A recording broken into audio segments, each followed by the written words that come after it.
Yemen पर attack करके America घिर गया है, खुद अपनी ही सरकार में। बड़ी खबर आपको बता रहा हूं, सुबह ही सुबह ये रिपोर्ट देख रहा हूं, तो इसका मतलब ये नहीं है कि आप ऑफिस में है, दफ्तर में है, रास्ते में है, मोटर में है, ड्राइव कर रहे हैं तो आप इस खबर को 4 दिन बाद देखें। ना ना ना ना, अभी देख लीजिए, बहुत इंपॉर्टेंट खबर है दोस्तों। बताना ये चाहूंगा कि अमेरिका ने, आपको मालूम है, बरतानिया के साथ मिलकर खतरनाक ऑपरेशन किया और एयर स्ट्राइक किया और अपनी तमाम ताकतों का इस्तेमाल करके यमन के अलग अलग इलाकों पर हमला किया। अब आपको सबसे पहले बता दूं कि बाइडेन सरकार के ही विपक्ष की पार्टी और उनके पक्ष की भी पार्टियां नाराज हो गई हैं। बाइडेन के साथ काम करने वाले सांसद तक बाइडेन से नाराज हो गए हैं। उनका यह कहना है कि संसद में डिस्कस क्यों नहीं किया यमन पर हमला करने से पहले। अमेरिका का ये हमेशा से इतिहास रहा है, लॉ रहा है, स्टाइल ये रहा है काम करने का कि जब भी दूसरे देश पर अटैक करना होता है तो पक्ष और विपक्ष और अपने तमाम साथियों से राष्ट्रपति डिस्कस करता ही करता है। लेकिन अपनी पावर का, जी हाँ, बाइडेन ने अपनी वीटो पावर का इस्तेमाल करके किसी से कुछ पूछा नहीं, कुछ डिस्कस किया नहीं और सीधा अटैक करवा दिया बरतानिया के साथ मिलकर यमन पर। जिसके बाद अब आपको यह भी बता दूं कि बाइडेन के खिलाफ उन्हीं की पार्टी के लोग हो गए हैं। यमन पर भारी पड़ गया है हमला करना। साथ ही व्हाइट हाउस भी खुश नहीं है बाइडेन के इस रवैये से। हत्ता कि बता दूं कि व्हाइट हाउस के बाहर अमरीकियों का भी प्रदर्शन चल रहा है और सरकारी लोग इस बात को कह रहे हैं कि आपने गलत किया, हमें जंग बढ़ानी नहीं थी, हमें जंग चाहिए ही नहीं, तो आपने किससे पूछकर यमन के ऊपर अटैक कर दिया। अब यहां पर यमन की जानकारी देना चाहूंगा। यमन के ऊपर 73 अटैक किए अलग अलग जगह पर, लेकिन इतना बड़ा हमला होने के बाद अल्हम्दुलिल्लाह ज्यादा नुकसान नहीं हुआ जान का। माल की कोई यहां फिक्र नहीं है।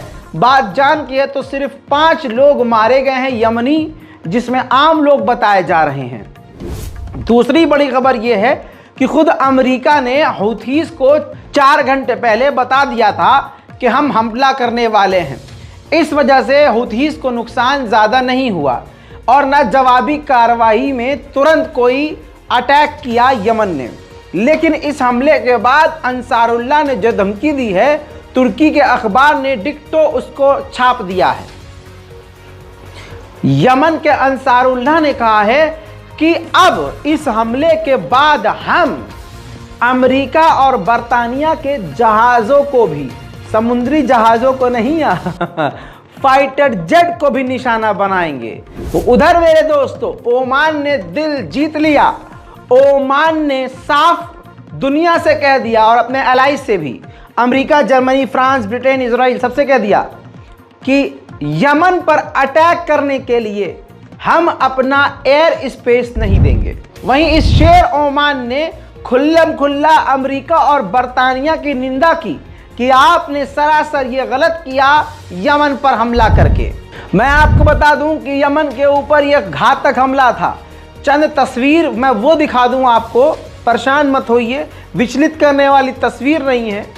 किस तरह से वो जंग का माहौल था जब बरतानिया और अमेरिका के जहाज़ों ने उड़ान भरी थी हमला करने के लिए।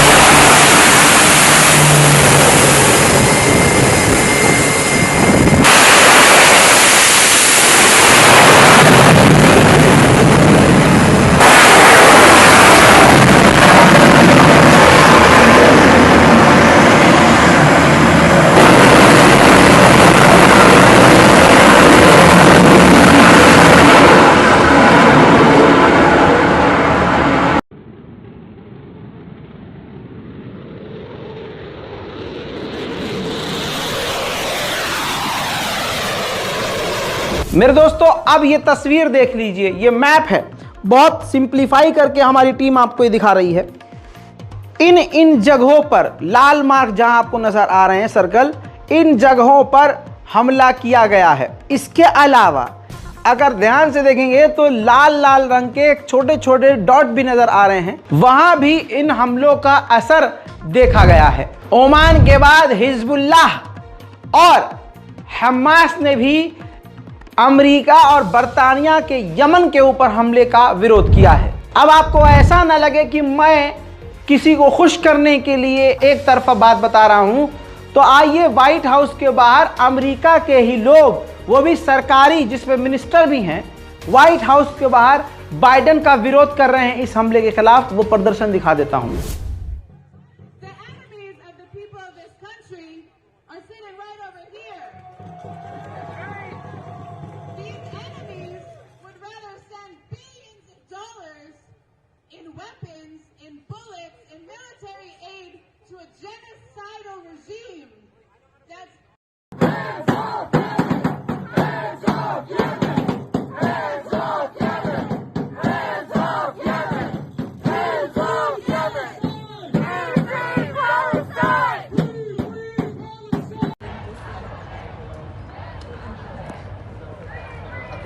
No, you just want to get updated. Thank you, Phil.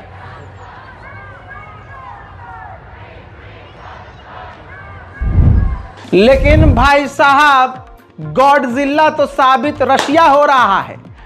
Russia ने तो इस हमले की सिर्फ निंदा नहीं की, बल्कि आधिकारिक तौर पर अमेरिका और इजराइल समेत बर्तानिया को जलील किया।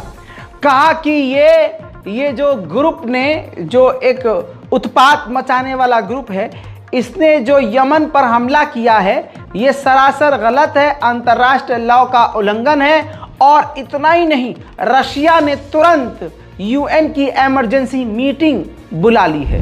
सुनिए। В ночь на 12 января так называемая международная коалиция, а ее нужно называть нелегальной коалицией, во главе с США и Британией нанесла ракетно-бомбовые удары по ряду объектов на территории суверенного Йемена, контролируемых хуситским движением Ансар Аллах. В частности, сообщается о бомбардировках районов аэропортов Саны, Ходейды, Таиза,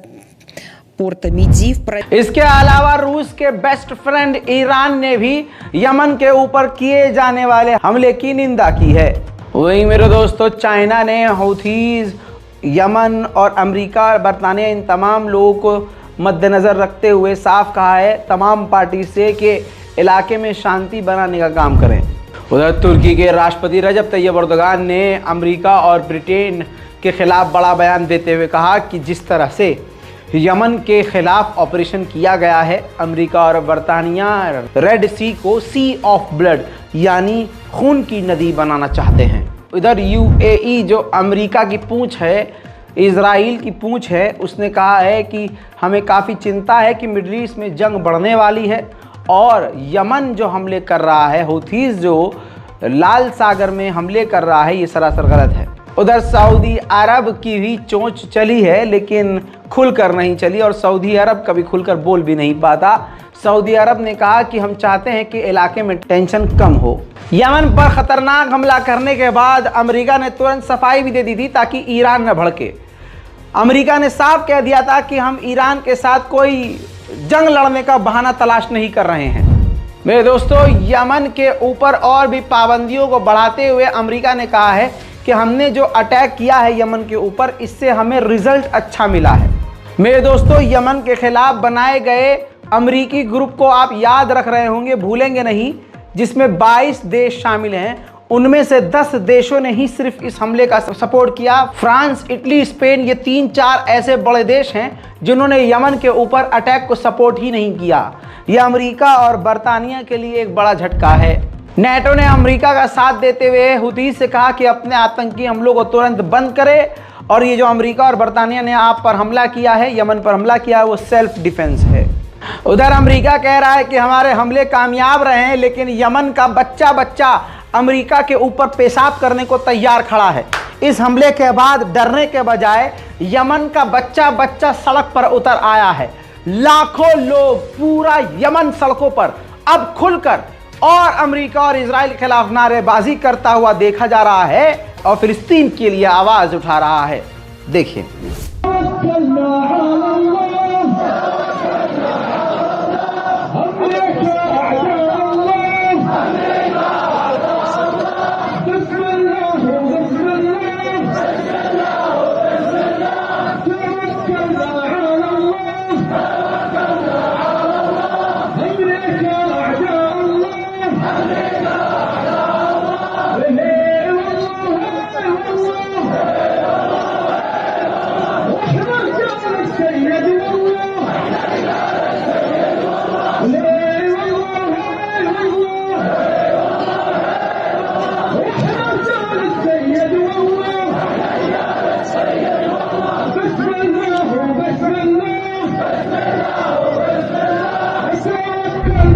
नहीं दोस्तों, अंतरराष्ट्रीय अखबार ब्लूमबर्ग ने बड़ा दावा किया, कहा कि अगर ईरान ने यमन के ऊपर हुए हमले का बदला लेने के लिए दिमाग से खेल खेला और अपने इलाके के समुद्री रास्तों को बंद कर दिया, जिन रास्ते से पूरी दुनिया में 20% LNG लिक्विफाइड नेचुरल गैस और ऑयल ईंधन जाता है, वो भी ब्लॉक हो जाएगा।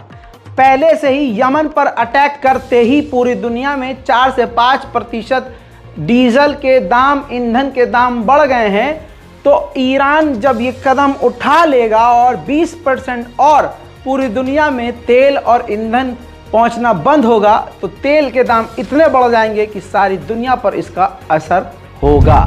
यमन के ऊपर ये स्पेशल रिपोर्ट थी। एक चीज भी आपके लिए मैंने छोड़ी नहीं है, सब आपको मैंने बता दिया है। इस रिपोर्ट को बेहतरीन तरीके से जहां तक हो सके शेयर कीजिए, ताकि आप भी कल कब्र में कह सकें कि आवाज उठा रहा था कोई, तो उसकी आवाज में हमारी भी आवाज थी। रिपोर्ट को शेयर कीजिए, अपनी राय कमेंट में लिखिए और दुआओं में हमको याद रखिए। इंतजार कीजिए, थोड़ी ही देर में फिर आऊंगा बड़ी जानकारियों के साथ। तब तक के लिए जय हिंद।